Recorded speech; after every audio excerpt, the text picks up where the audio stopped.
Hello and welcome to Knowledgeist. On the show of financial awareness and banking awareness of March 2023, we have come up with a new format. Many of you asked me many a times that there are so many news articles published every month. Which one to remember, which one not to remember is a hard task. So, looking into your hardship, after a lot of research, we have come up with a very user friendly format. I hope that this format will help you memorize things easily. तो आज का जो banking and financial awareness section है वो एक separate new format में शुरू होने जा रहा है। होपफुली ये आपको बहुत ही पसंद आएगा। अगर कोई चेंजेस आप चाहते हैं और फॉर्मेट अगर अच्छा लगे तो कमेंट सेक्शन में आंसर दीजिए। तो on the show we will be discussing the cover story on banking crisis, the concept of the month that is credit default swap, very much in news because of the banking crisis.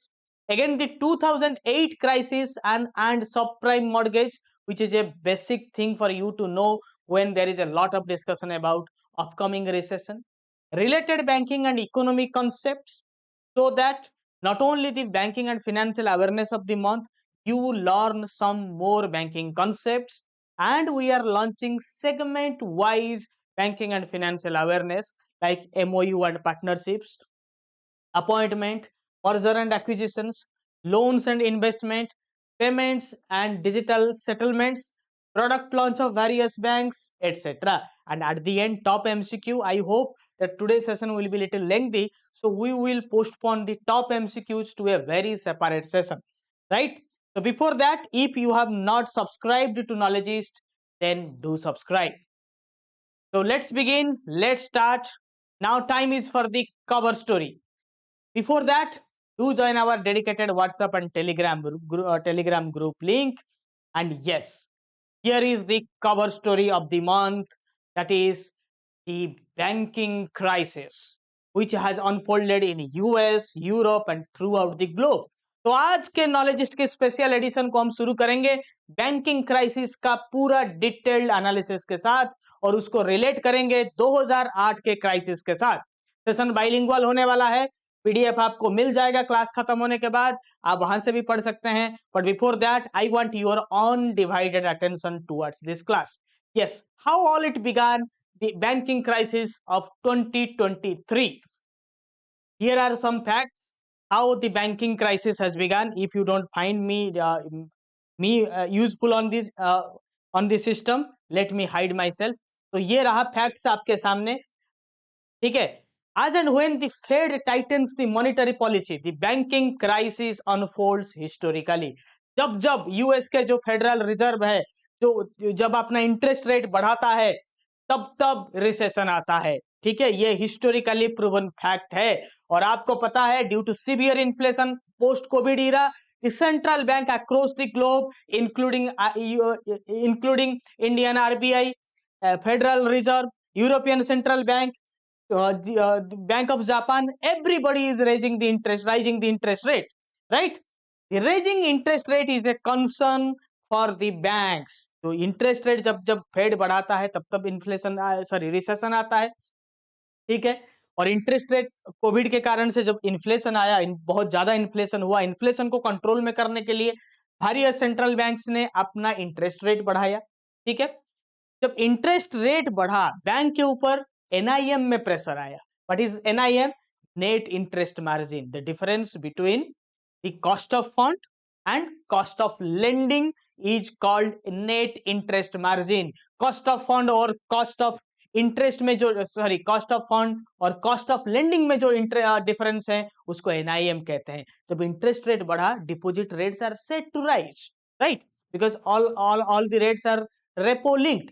So similarly, banks struggled at the same time to rise the interest rate on loans, क्योंकि loan में जब उसी proportion में loan का interest rate जब बढ़ता है, credit demand कम हो जाता है, जिसके चलते बैंक में टेम्पररी एसेट लाइबिलिटी मिसमैच का प्रॉब्लम आता है, ठीक है। और क्या होता है, ठीक है, the fear of recession causing A bank run is also creating a temporary asset liability mismatch. तो जब इन्फ्लेशन के वजह से, रिसेशन के डर से कुछ लोग बैंक से अपना पैसा विथड्रॉ कर रहे हैं, उसके वजह से भी unnecessary temporary asset liability management का प्रॉब्लम आ रहा है।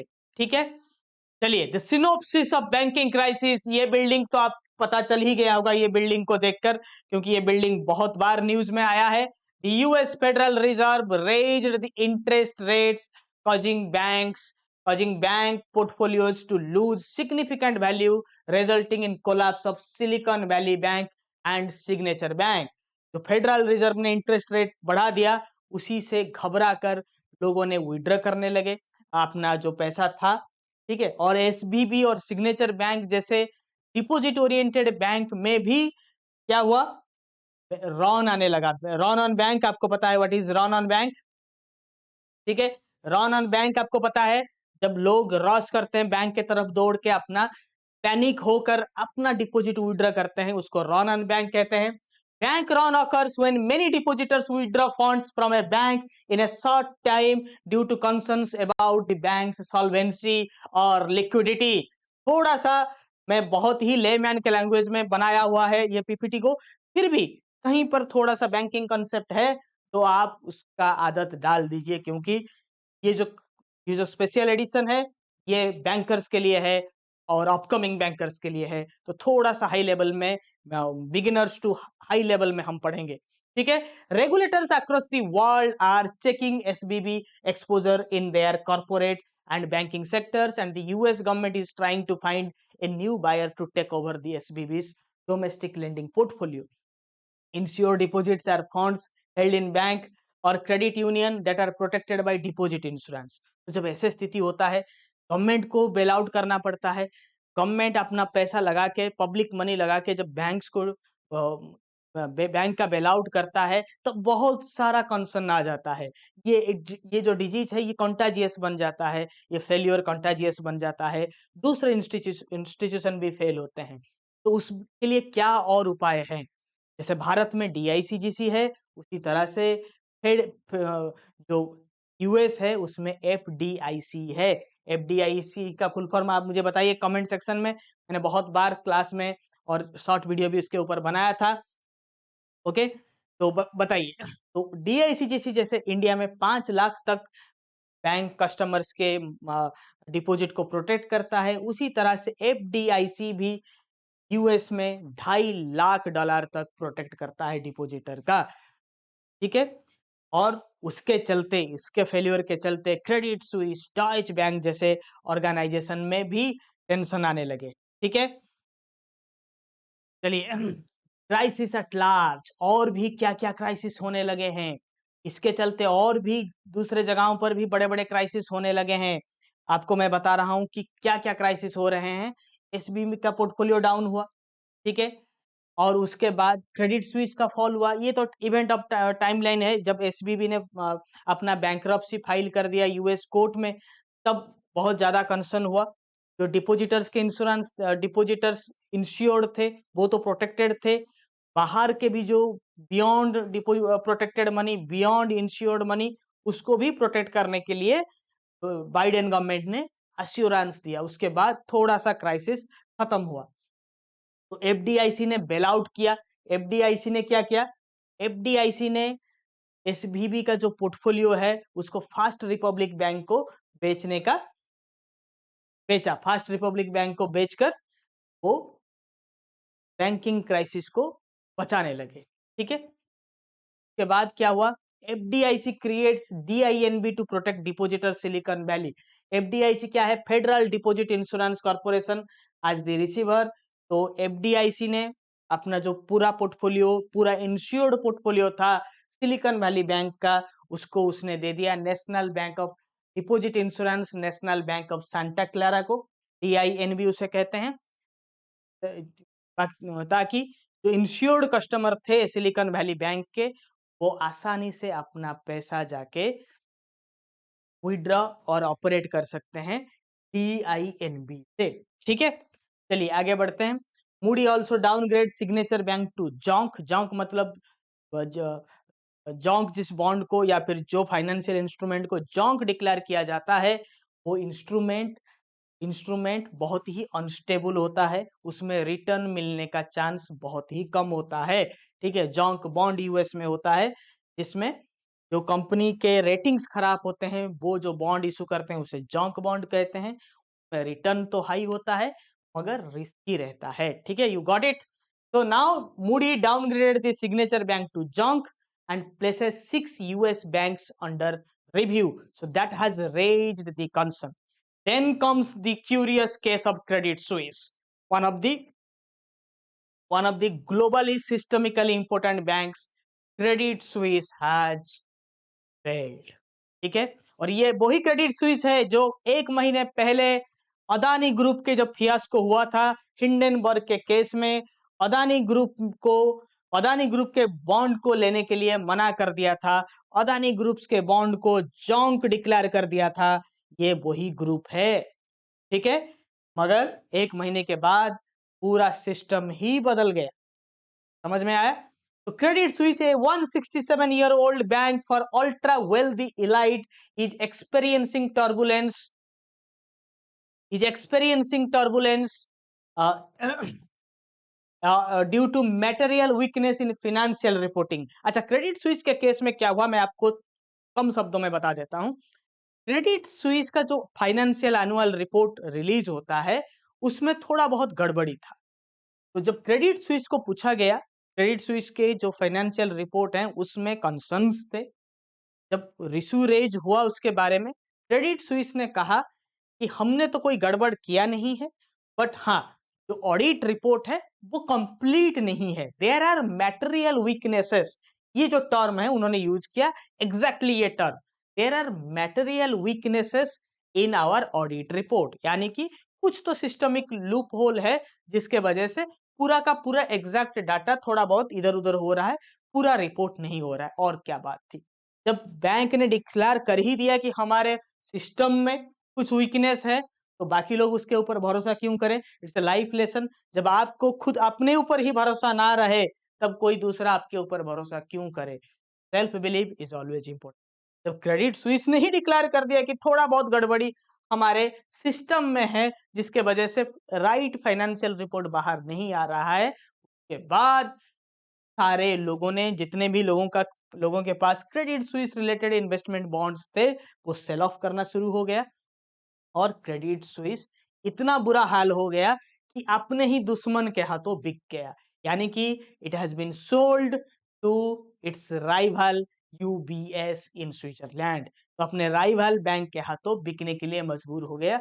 एक ही महीने के अंदर सारा कुछ गेम उल्टा हो गया। ठीक है, तो वक्त बदलता है, समय बहुत तेजी से भागता है। ठीक है, तो Swiss national bank provided 54 billion liquidity as a lifeline to Credit Suisse, which calmed the European investors as market rallied, but it has of no use. Saudi Arabia's national bank later folded his hands, told I will not bail out Credit Suisse, क्योंकि वो largest investor था, वो मना कर दिया। Credit Suisse जो कि 12th largest bank in India, having 20,000 crore of net worth, has fallen finally। ठीक है, यूबीएस ने उसको खरीद लिया, $3.2 बिलियन में वो खरीद लिया। और इसमें नेगोशिएशन किसने किया? स्विस नेशनल बैंक ने, मतलब स्विट्जरलैंड के गवर्नमेंट ने नेगोशिएशन करके इसको बेच दिया। ठीक है, चलिए, और उसके बाद आया डॉयचे बैंक का क्राइसिस। डॉयचे, जर्मन के लोगों को डॉयचे कहते हैं।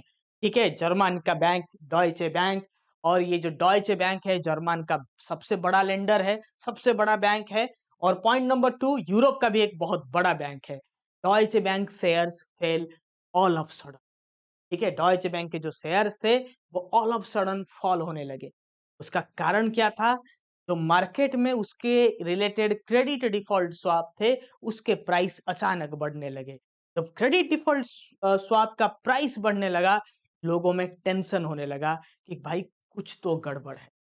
क्रेडिट डिफॉल्ट स्वैप मतलब क्या है? क्रेडिट डिफॉल्ट स्वैप का पहले वो समझते हैं, फिर ये स्लाइड में आएंगे। Credit default swap is a financial contract between two parties where one party pays the other party a premium to insure against the risk of default on a particular date। Credit default swap एक insurance है against bonds. जो bond issue करता है, अगर वो किसी दिन आपको पैसा देने से मना कर दे तो आप क्या करेंगे? कहाँ जाएँगे?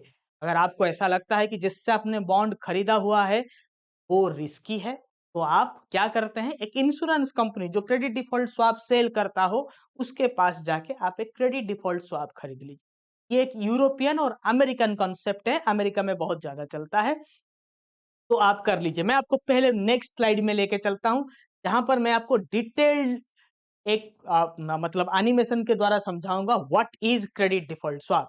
ये क्रेडिट डिफ़ॉल्ट स्वैप क्या है, पहले उसे समझिए। मान लीजिए एक कॉर्पोरेट है, कंपनी है जो बॉन्ड इश्यू करता है, मान लीजिए अदानी है, इश्यूअर ऑफ बॉन्ड, जनरली एक कॉर्पोरेट या फाइनेंशियल इंस्टीट्यूशन ही तो बॉन्ड इश्यू करता है, ठीक है? उसके बाद आता है आपका बायर ऑफ बॉन्ड, सीडीएस और also called as CDS buyer. क्यों वो सीडीएस बायर है, मैं आपको बताऊँगा। पहले जो बॉन्ड इश्यूअर है उससे आप और हम खरीदते हैं बॉन्ड। क्या देकर खरीदते हैं? पैसा देकर खरीदते हैं, ये रहा पैसा। तो देकर हम खरीदेंगे इसको, ठीक है? मुझे स्क्रीन से हटा देते हैं, मैं इम्पोर्टेंट नहीं हूँ, ठीक है? तो ये रहा बॉन्ड। चलिए, buyer buys the bond from corporates, but उसको डर लगने लगता है। क्या होगा? कि ये जो कंपनी है अनस्टेबल है, अदानी ग्रुप है, कभी-कभी इंस्टेबिलिटी आ सकता है, पॉलिटिकल एम्बिशंस है, कांग्रेस अटैक करता ही रहता है। तो मैं क्या करूँ, एक क्रेडिट डिफ़ॉल्ट स्वैप खरीद लेता हूँ।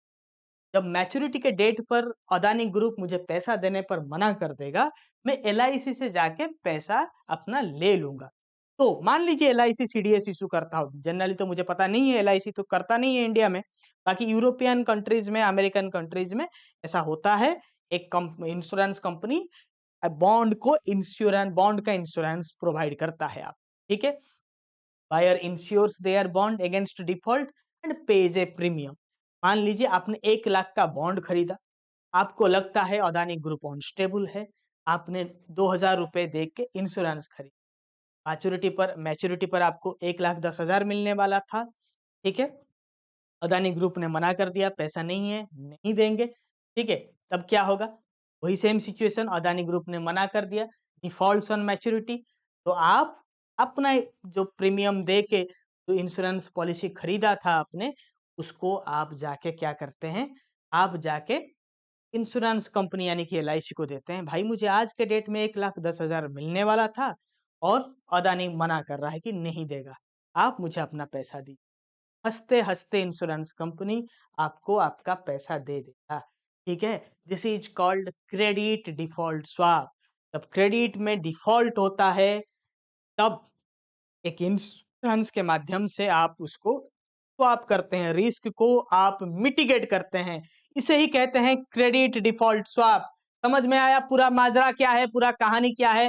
होपफुली आपको समझ में आ गया होगा। अब चलते हैं डॉयचे बैंक क्राइसिस के ऊपर। डॉयचे बैंक के जब सीडीएस रेट बढ़ने लगे मार्केट में, तब क्या समझ में आया इन्वेस्टर्स को?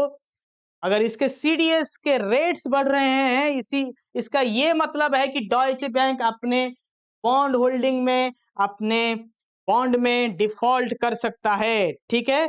तो जो रन ऑन बैंक होने लगा, थोड़ा बहुत होने लगा और मगर उसके शेयर प्राइसेस जो हैं, वो ड्रॉप होने लगे। Quickly the share prices of Deutsche Bank starts to fall. तो यूरोपियन बैंक्स भी इस क्राइसिस से दूर नहीं रह पाए, ठीक है? समझ में आया कहानी पूरा माजरा क्रेडिट डिफ़ॉल्ट स्वैप। इसके बारे में ज़्यादा जानकारी हमारे इंटरनल क्लासेस में है, आप वहाँ से कवर कर सकते हैं। चलिए, अब 2008 के जो क्राइसिस हुआ था, रिसेशन हुआ था, वो क्यों हुआ था, उसके बारे में भी जानते हैं। इन 2008, the Lehman brothers went bankrupt due to risky investments in subprime mortgage causing panic in financial market. 2008 में लेहमैन ब्रदर्स ने बहुत ज़्यादा इन्वेस्टमेंट कर दिया था सब प्राइम मॉर्गेज में और सब प्राइम मॉर्गेज का मार्केट जब क्रैश कर गया, तब मार्केट में पैनिक शुरू हो गया। अब लेहमैन ब्रदर्स को बैंकरप्सी फाइल करनी हुई पड़ी और पूरा का पूरा दुनिया रिसेशन के गिरफ्त में आ गया। तो ये सब प्राइम लेंडिंग क्या है? व्हाट इज सब prime mortgage? The subprime mortgage are home loans made to borrowers who have poor credit history or low income and may have difficulty repaying the loan. US में क्या हुआ था कि जब loan का market, banking sector, mortgages, home loan, home construction अपने boom पर था, तो बहुत सारे लोग जो जब कोई चीज बहुत अच्छा चलने लगता है, तो सारे लोग वही करने लगते हैं। तब जब बहुत ज्यादा रियल एस्टेट के प्राइसेस बूम हो रहे थे, बहुत सारे लोग लोन लेके अपना बिल्डिंग्स बना रहे थे, अपना घर खरीद रहे थे, तब मार्केट पूरा सैचुरेशन में था। लोगों को पता नहीं था अब किसे लोन दें और किस तरह से ये बिजनेस बढ़ाएं। और आपको तो पता है कॉर्पोरेट का कल्चर, और लाओ, टारगेट टारगेट टारगेट, जो कभी अचीव ना हो पाए उसे ही टारगेट कहते हैं कॉर्पोरेट के वर्ल्ड में। इस तरह से टारगेट सेट किया जाता है, ईयर ऑन ईयर ग्रोथ, वो डी ग्रोथ क्या होता है, पॉज लेना क्या होता है, ये सब उन्हें पता नहीं होता है। ठीक है, तो इन लोगों ने क्या किया, मार्केट में होम लोन का एक बूम शुरू हो गया। सारे लोगों ने जो एलिजिबल थे वो लोन ले चुके थे, जिनका क्रेडिट रेटिंग अच्छा था वो लोन लेके घर खरीद चुके थे। ठीक है, उसी समय लोगों ने क्या किया, बैंक्स ने, फाइनेंशियल इंस्टीट्यूशन ने क्या किया कि चलो ठीक है, जिनका सिविल स्कोर अच्छा है, इंडिया में सिविल है, बट हाँ, जिनका क्रेडिट स्कोर अच्छा है उन्हें तो लोन दे ही रहे हैं, थोड़ा सा इंटरेस्ट रेट बढ़ा के जिनका क्रेडिट स्कोर खराब है उन्हें भी लोन देते हैं। उसे कहते हैं सब प्राइम मॉर्गेज। मतलब प्राइम मॉर्गेज तो वो है जो क्लीन क्रेडिट हिस्ट्री के साथ आता है, कम रेट ऑफ इंटरेस्ट में लोन लेता है। ठीक है, जिनका क्लीन क्रेडिट हिस्ट्री नहीं है, जो अभी पढ़ रहा है, आगे जॉब करेगा गारंटी नहीं है, ऐसे लोगों को जो कॉन्फिडेंट है उनको दे दिया। कोई इनकम प्रूफ नहीं, कुछ नहीं, कोई डॉक्यूमेंट नहीं, कुछ नहीं, दे दिया। क्रेडिट स्कोर खराब, 2-4 लोन में डिफॉल्ट, लोन दे दिया उन्हें। ठीक है, उसी परिस्थिति में क्या आया, उसमें क्या हुआ, उसी दौरान क्या हुआ, ये लोग डिफॉल्ट करने लगे। जब डिफॉल्ट करने लगे तो घर के जो प्राइसेस थे वो कम होने लगे। ठीक है, तो 2008 के क्राइसिस की तरफ बढ़ते हैं। 2008 में क्या हुआ, 2008 में सब प्राइम लेंडिंग का जो मार्केट है वो पूरा कोलैप्स कर गया। तो ये लोग घर खरीदते थे वो खाली पड़ने लगा, ऑक्शन होने लगा। जब इतने सारे घर खाली हो गए, उसको कम रेट में बेचना पड़ा, ऑक्शन करना पड़ा, तो हाउसिंग के प्राइसेस कम हो गए।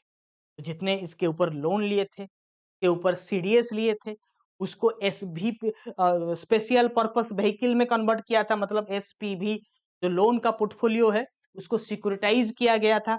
आपको सरफेसी क्लास में सिक्योरिटाइजेशन के बारे में, स्पेशल पर्पस व्हीकल के बारे में पूरा डिटेल्ड में मैंने एनालिसिस किया है, वो आपको वहां से पता चले। ठीक है, तो ये सब इशू, ये सब माजरा शुरू हो गया। ठीक है, तो लेहमैन ब्रदर का क्राइसिस हुआ। लोगों को लगने लगा कि मार्केट में जो मॉर्गेज का मार्केट है वो तो क्रैश कर गया, इसके बाद बैंकिंग क्रैश कर जाएगा। इसके चलते लोगों ने जो लोन लिया था, अब नए लोन मिल नहीं रहा था, इंटरेस्ट रेट बढ़ने लगे। ठीक है, और लोन्स जो पहले चीपर थे वो हायर इंटरेस्ट रेट में मिलने लगे, और उसका जो डोमिनो इफेक्ट है वो पूरे दुनिया में फील हुआ, और अनएम्प्लॉयमेंट बढ़ने लगा। आईटी फील्ड से लेके बैंकिंग फील्ड, हर जगह रिसेशन, गवर्नमेंट स्पेंडिंग्स कम होने लगे। तो ये था 2008 का क्राइसिस, जो भी सीडीएस के साथ लिंक्ड है, क्रेडिट डिफॉल्ट स्वैप। क्या हुआ था, पहले सब प्राइम मॉर्गेज का फेल्योर हुआ। सब प्राइम मॉर्गेज को कुछ इंस्टीट्यूशन ने सिक्योरिटाइज करके वो पोर्टफोलियो को बेच दिया था इन्वेस्टर्स को। जब इन्वेस्टर्स ने इसको खरीदा था, उनको लगा था कि थोड़ा बहुत दिक्कत हो सकता है, तो उन लोगों ने क्रेडिट डिफॉल्ट स्वैप खरीद लिया था। ठीक है, जिन लोगों ने क्रेडिट डिफॉल्ट स्वैप उस टाइम खरीदा था, बहुत पैसा कमाया।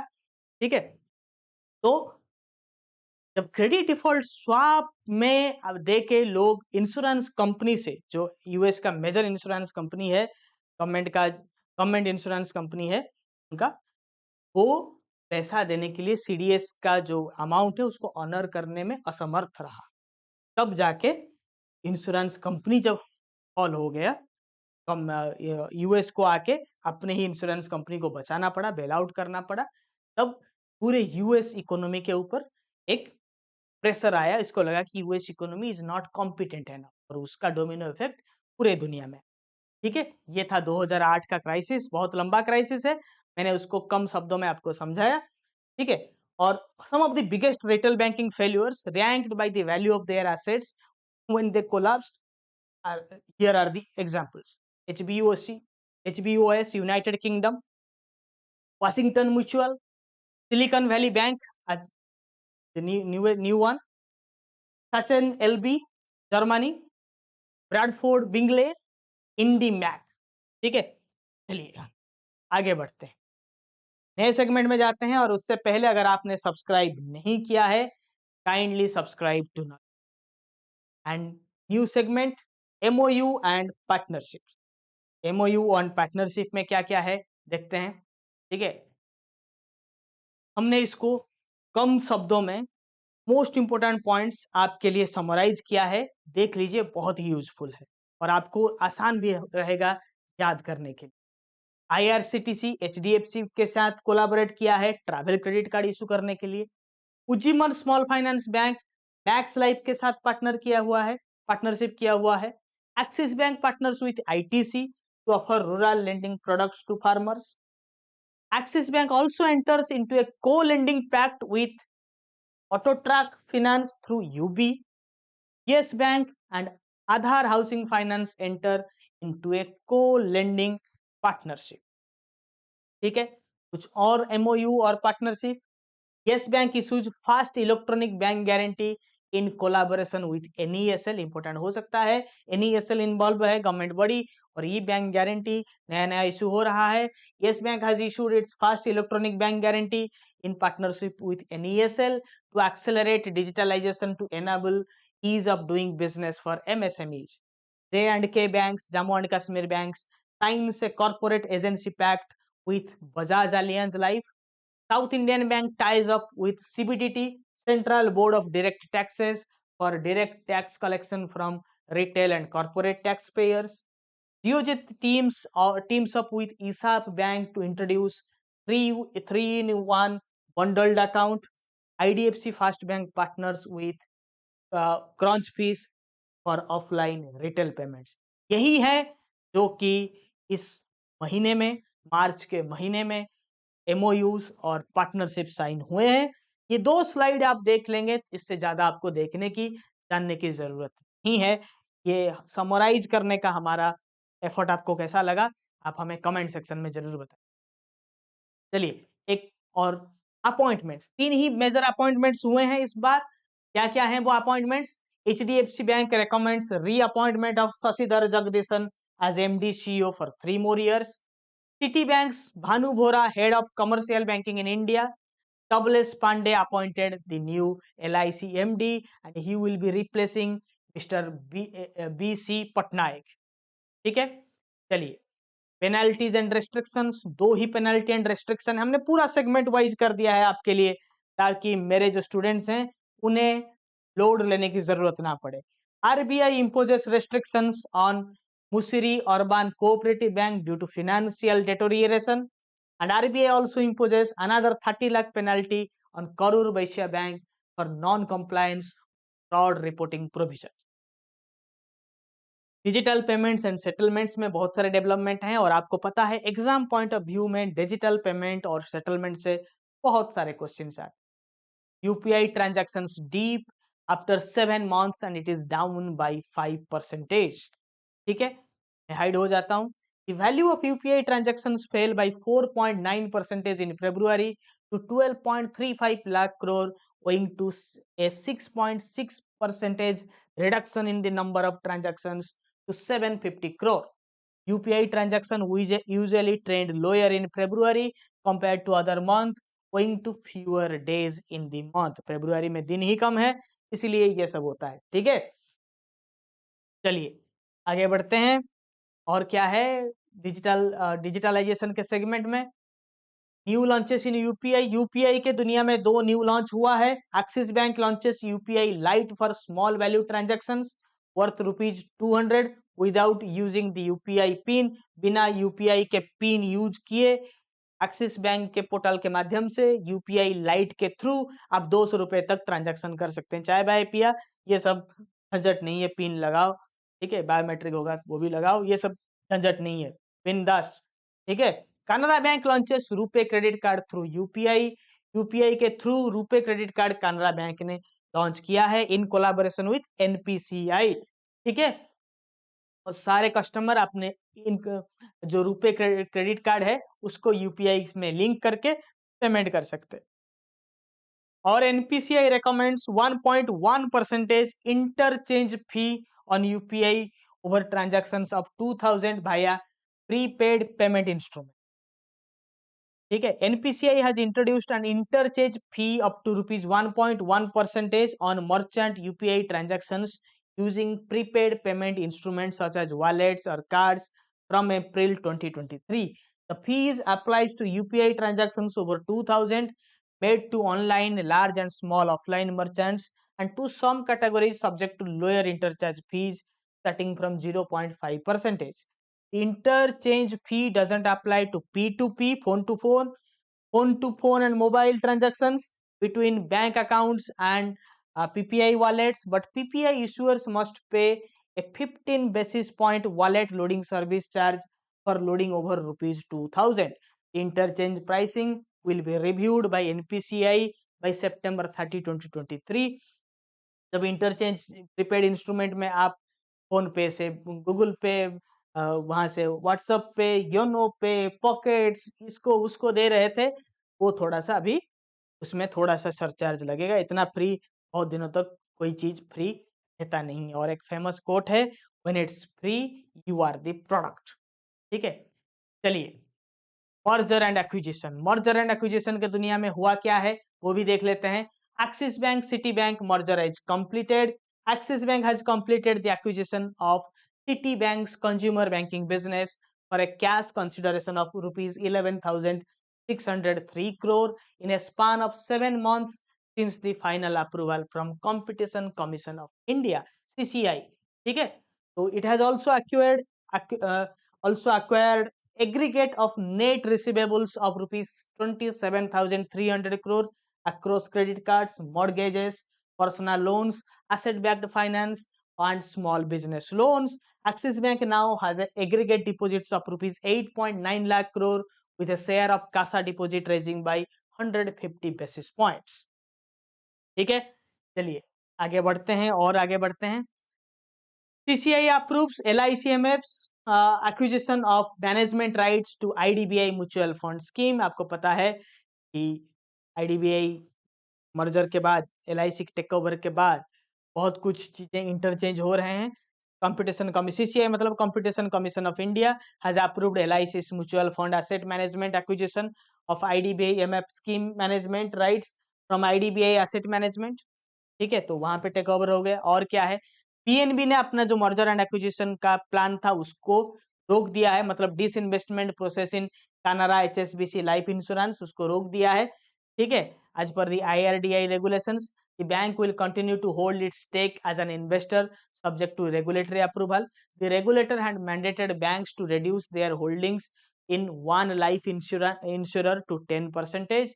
इसके चलते डिसइन्वेस्टमेंट हो रहा था।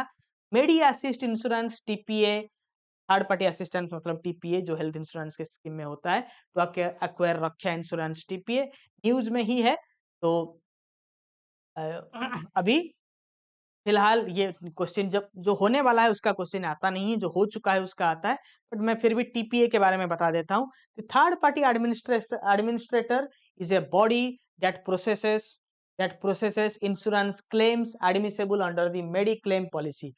थर्ड पार्टी एडमिनिस्ट्रेटर रहता है जो कि असिस्ट करता है आपको आपके हेल्थ इंश्योरेंस से क्लेम जल्दी चुकता करने को। ठीक है, चलिए और आगे बढ़ते हैं। Aditya Birla capital incorporates distribution subsidiary. तो आदित्य बिरला कैपिटल अपना जो डिस्ट्रीब्यूशन सब्सिडियरी है उसको लॉन्च कर दिया है। Aditya Birla capital has formed a new subsidiary named Aditya Birla Capital Digital Limited ABCDL, which will distribute financial products and services including web-based services, e-commerce and payment facilities। ABCL has invested an initial subscription amount of rupees 50 lakh by subscribing to 5 lakh equity shares of ABCDL with a face value of rupees 10 each। ठीक है, और Bank of Baroda board approves 49% stake disinvestment in BFCL। Bank of Baroda Financial Services Limited में Bank of Baroda अपना stake 49% कर रहा है sorry 49% अपना stake sale कर रहा है, ठीक है। The decision comes after the 6 year after Spanish bank BBVA backed out from a deal to buy 51% stake in BFSL. अभी नया सेगमेंट लोन्स एंड इन्वेस्टमेंट, इससे भी बहुत ज्यादा क्वेश्चन आता है और लोन्स एंड इन्वेस्टमेंट में पहला लोन है एडीबी का और बहुत बार हमने एग्जाम में देखा हुआ है एडीबी ने जिसने को लोन दिया है, वर्ल्ड बैंक ने जिसको लोन दिया है, उससे क्वेश्चन आता है। तो ADB gives up to 754 crore loan to Seil industries for waste to energy projects, ठीक है। Seil is a Punjab based group having a varied and rich experience of more than 36 years in agro based industries, ठीक है। तो उसको मिल रहा है 754 करोड़ का लोन। फिर digital lenders gave 2.74 crore loans worth rupees 28,247 crore the first half of fiscal year 23 says Equifax press report, ठीक है। तो जितने भी डिजिटल लेंडर्स हैं वो मिलके 2.74 करोड़ लोन्स दिया है, ठीक है। लोन्स मतलब यूनिट ऑफ लोन है 2.74 करोड़ और लोन का अमाउंट है 28,247 करोड़ फर्स्ट हाफ में, इसको याद रखिए, आजकल नंबर्स पूछ। SBI announces completion of rupees $1 billion syndicated social loan facility।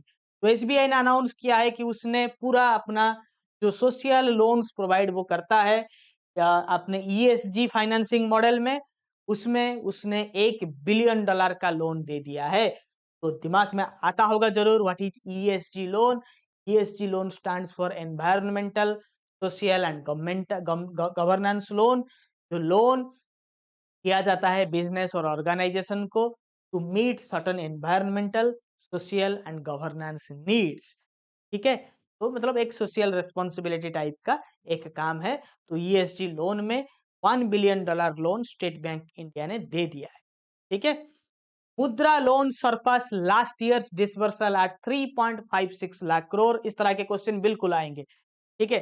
तो 3.56 लाख करोड़ लोन इस बार दिया है उसने। लास्ट ईयर का जो फिगर है 3.31, कॉर्नर में आपको चार्ट दिख रहा है, ग्राफ दिख रहा है, उसको उसने सरपास कर दिया है। मतलब मुद्रा लोन में हमने इस बार 2022 और 23 में 3.56 लाख करोड़ का लोन दे चुके हैं।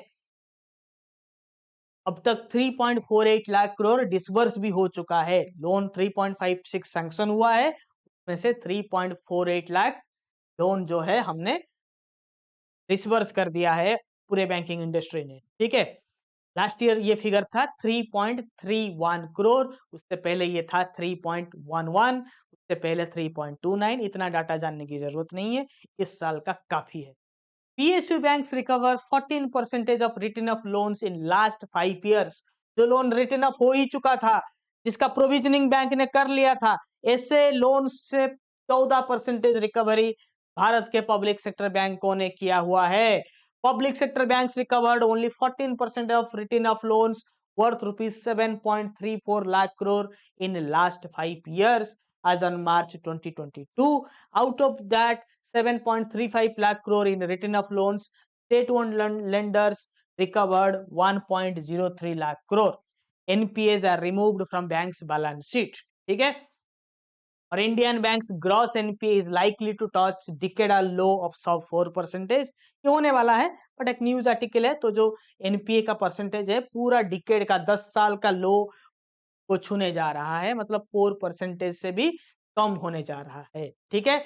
हम product launches bye banks, individual banks के प्रोडक्ट लॉन्च के बारे में कभी कभार एक एक क्वेश्चन आ जाता है, इसलिए हम उसे भी मिस नहीं करना चाहते। क्या क्या है लोन्स में, क्या क्या है लोन्स में वो देख लेते हैं। मतलब क्या क्या नया प्रोडक्ट लॉन्च, नया लोन, नया कार्ड, नया इंस्ट्रूमेंट लॉन्च किया गया है। Muthoot finance extends NPS to domestic and NRI customers. ICICI Lombard launches anywhere cashless services to its health insurance policy holders. Bandhan Banks opens a mega currency chest in Kolkata, ठीक है। Currency chest के बारे में आपको पता है, करेंसी चेस्ट में रखा हुआ पैसा आपके CRR में काउंट होता है। ये किसको पता था, कमेंट करके बताइएगा। और बैंक ऑफ बड़ौदा का 2 न्यू इनिशिएटिव या फिर 2 न्यू लॉन्चेस इस बार हुआ है। बैंक ऑफ बड़ौदा को branded debit cards for women graduates in Tamil Nadu and it also provides a solution, global banking solution for startups at GIFT City IFSC Gujarat. ठीक है, और कुछ अदर फाइनेंशियल न्यूज इस बार क्या क्या है अदर फाइनेंशियल न्यूज में। Banks must hear borrowers before classifying accounts as fraud, Supreme Court. एक जॉइंट पिटिशन फाइल किया गया था आरबीआई एसबीआई के द्वारा सुप्रीम कोर्ट में, जिसमें यह बोला गया था कि हम किसी को भी चाहें तो फ्रॉड डिक्लेयर कर सकते हैं, जिसमें सुप्रीम कोर्ट ने मना किया। जस्टिस चंद्रचूड़ मतलब चीफ जस्टिस ऑफ इंडिया ने उसका हियरिंग किया था, बेंच में वो भी थे। तो उन्होंने ये बोला कि आपको कस्टमर को एडिक्वेट टाइम देना होगा अपने आप को रिप्रेजेंट करने का, उसको जस्टिफाइबल रीजन देने होंगे, क्योंकि ये सिविल और क्रिमिनल केस हो जाता है जब किसी को आप फ्रॉड डिक्लेयर करते हो। और जब उसको फ्रॉड डिक्लेयर करेंगे, एक जस्टिफाइबल रीजन भी आपको देना होगा और कस्टमर को आप सुनने का मौका देंगे। कस्टमर को बिना सुने आप उसको कस्टमर का जो ये है कस्टमर का जो पार्ट है उसको बिना सुने आप किसी को फ्रॉड डिक्लेयर ही नहीं कर सकते। ठीक है, चलिए। HDB financial confirms leak of customers personal information in A data breach. HDB financial जो कि एक सब्सिडियरी था एचडीएफसी बैंक का, उसमें डाटा लीक हुआ है। तो ये एक सेंसिटिव इशू है, आजकल हमारा डाटा कहीं भी सेफ नहीं है, इसको भी नजर में रखना होगा। Maharashtra Gujarat led the FDI inflows first quarter. तो फर्स्ट क्वार्टर में इंडिया के जो फर्स्ट क्वार्टर है FY 2023 का, उसमें सबसे ज्यादा जो एफडीआई है वो महाराष्ट्र को मिला है, उसके बाद गुजरात को मिला। ठीक है, एफडीआई इनफ्लो कहाँ से आता है, किसको ज्यादा जाता है, वो आपके एग्जाम पॉइंट ऑफ व्यू से इंपॉर्टेंट होता है। CRIF Connect Private gets RBI license to operate NBFC account aggregator. पुराने एक आरबीआई सर्कुलर के सेशन में अकाउंट एग्रीगेटर के बारे में हमने पूरा पढ़ा था, आप वो भी हमारे एप्लीकेशन में अवेलेबल है, आप उसको वहां से कवर कर सकते हैं। Now, FM advises PSB to regularly undertake stress test, जो कि SBB जैसे बैंक के साथ, सिग्नेचर बैंक के साथ हो रहा है यूएस में, इंडियन बैंक के साथ ऐसा ना हो, इसीलिए फाइनेंस मिनिस्टर ने एडवाइस किया है कि आप रेगुलरली अपने बैंक का स्ट्रेस टेस्ट करिए। स्ट्रेस टेस्ट मतलब आप किसी भी अनफेवरेबल कंडीशन में सर्वाइव करने का कितना दमखम रखते हैं, वो चेक करने के लिए होता है स्ट्रेस टेस्ट। ये एक रिस्क मैनेजमेंट का कॉन्सेप्ट है। दिवाली तक एक स्पेशल क्रेडिट कार्ड एमएसएमई, जिस तरह से किसान क्रेडिट कार्ड होता है आपके फार्मर्स के लिए, उसी तरह से एमएसएमई के लिए एक स्पेशल क्रेडिट कार्ड दिवाली तक लॉन्च करने का प्लान जो है वो चल रहा है। एसबीआई कार्ड नए कस्टमर को ऐड करने में बैंक को भी पीछे छोड़ दिया है, और पीएनबी ने पॉजिटिव पे सिस्टम को मैंडेटरी कर दिया है। 5 लाख के ऊपर मतलब जो एडिशनल कंफर्मेशन लेना होता है चेक के केस में, इशू किया गया है कि नहीं, मतलब एक बार फिर कस्टमर को फोन करके या फिर कम्युनिकेट करके पूछा जाता है आपने ये चेक इशू किया है कि नहीं। वो सुविधा जो है वो 10 लाख के ऊपर अवेलेबल था, अभी उसको पीएनबी ने 5 लाख के ऊपर कर दिया। सेबी के 2 अपडेट्स, नया सेगमेंट सेबी के बारे में भी 2 पॉइंट्स, 2 अपडेट्स हम कवर करेंगे। SEBI introduces cloud framework for its regulated entities. एक क्लाउड फ्रेमवर्क जहां से रिस्क कंट्रोल ये सब सेबी रेगुलेट करेगा क्लाउड नेटवर्किंग के द्वारा। ठीक है, next, SEBI instructs investment banks to remove Aadhaar details of the promoters security breach. बहुत कुछ चीजों को लेके सेबी ने कहा है कि इन्वेस्टमेंट बैंक प्रोमोटर्स के आधार डिटेल्स को हटाएंगे। ठीक है, और टाइम है क्वेश्चन एंड आंसर। मैं 2-3 क्वेश्चन आज डिस्कस करूंगा, बाकी जो क्वेश्चंस हैं, क्योंकि इतना लंबा सेशन है तो इसके क्वेश्चंस भी लंबे होंगे, 70-80 क्वेश्चंस हैं इस महीने में, तो हम उसको पूरे सावधानी से, पूरे सुस्त मन से कल एक स्पेशल लाइव क्लास में डिस्कस करेंगे 8 बजे या 9 बजे। ग्रुप्स में, एनरोल्ड ग्रुप्स में, सारे ग्रुप्स में कम्युनिकेट कर दिया जाएगा 1 घंटे पहले, तो बी रेडी फॉर दैट। तो एक छोटा सा अनुरोध आपको है, इतना इंफॉर्मेटिव सेशन अगर आपको लगा है कि नया इनिशिएटिव इतना हार्ड वर्क करने पर आपको बेनिफिट हो रहा है, तो आप डेफिनेटली हमें मैसेज करके बताइए, तो ये फॉर्मेट हम उसको लॉक कर देंगे ताकि आगे आने वाले हमारे हर एक क्लास आपके लिए बेनिफिशियल। चलिए 1-2 question. Which bank recently has made PPS compulsory for cheque payments worth 5 lakh and above? HDFC bank, ICICI bank, PNB, State Bank of India. तो अभी लास्ट स्लाइड में हमने देखा है तो डेफिनेटली आंसर पीएनबी है। और एक क्वेश्चन अभी देख लेते हैं, what is the reason for making PPS mandatory for cheque payments worth 5 lakh and above? ये इसी तरह के क्वेश्चन आप सिर्फ दो ही जगहों पे देख पाएंगे, एक नॉलेजिस्ट में और दूसरा एग्जाम हॉल में, क्योंकि ये एनालिटिकल क्वेश्चंस हैं। ठीक है, सिंपल बात था, 5 लाख के ऊपर पीपीआई में पॉजिटिव पे सिस्टम मैंडेटरी किसने किया है? This that question everybody makes, but nowadays question makers are smart, we are also smart by replicating such questions.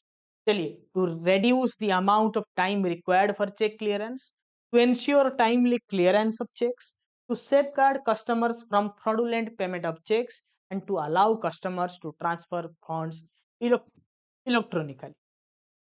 बेशक नॉलेजिस्ट के स्टूडेंट्स इसके आंसर दे पाएंगे। टी मतलब पॉजिटिव पे सिस्टम सिर्फ और सिर्फ चेक में जो फ्रॉड्स हो रहे हैं को रोकने के लिए किया गया है। और इसी के साथ मैं आज के सेशन को एंड करना चाहता हूं। अगर आज का ये सेशन, नया फॉर्मेट, नया स्टाइल अगर आपको अच्छा लगा हो, डेफिनेटली भर भर के कमेंट करिएगा, शेयर करिए इसको। मैं आगे और भी इस तरह के इंफॉर्मेटिव सेशन लेके आऊंगा। नॉलेजिस्ट जिसके लिए जाना जाता है, जिस रिजल्ट के लिए, हम उसको अपहेल्ड करेंगे आपके सपोर्ट के साथ। और एक बात आप मुझे दिखा दीजिए, एक चीज, मैंने अभी तक, हमारे पास बहुत सारे सक्सेस स्टोरी आ चुके हैं, वैसे सक्सेस स्टोरी रिकॉर्ड करने का टाइम नहीं मिलता, बट मैंने अब तक इसी फाइनेंशियल ईयर में 150 से ज्यादा सक्सेस स्टोरी रिकॉर्ड कर चुका हूं, और बहुत सारा 100 से ज्यादा अपलोड भी कर चुका हूं हमारे हमारे यूट्यूब में। ठीक है, और मुझे आप दिखा दीजिए कि इंडिया में कोई हम तो लेटरल एंट्री प्रोफेशनल बैंकिंग में पढ़ाते हैं, लोग तो पीओ क्लर्क जहाँ पे बहुत ज्यादा लोग हैं, क्राउड है, वहां पे भी पढ़ाते हैं, करोड़ों में सब्सक्राइबर रखते हैं, पर एक भी नहीं दिखा पाते। सक्सेस हर जगह नहीं मिलता, आपको सक्सेस वही मिलता है जहां पर सक्सेस भूख है, और वो भूख हमने आपसे लिया है उधारी में, और वी रेप्लिकेट इट। ठीक है, तो we strive to become number one, at least in, हमें नंबर, सब्सक्राइबर, ये सब में कोई फर्क नहीं पड़ता। As far as results are concerned, nobody has ever produced 1% of our result in lateral entry and professional banking segment। और बाकी एग्जाम में भी मुझे नहीं लगता कोई कि हमारा, क्योंकि जैसे सीबीओ में 500 से ज्यादा लोगों के फोटो अभी हम फ्रेम बना के अपलोड कर रहे हैं, कोई पीओ और क्लर्क एग्जाम में 5 फोटो दिखाने के लायक भी नहीं है कोई बड़े institute. This is the difference between them, us. We are famous only because of you are contributing immensely towards success. Thanking you all once again for your love, support, time. Thank you.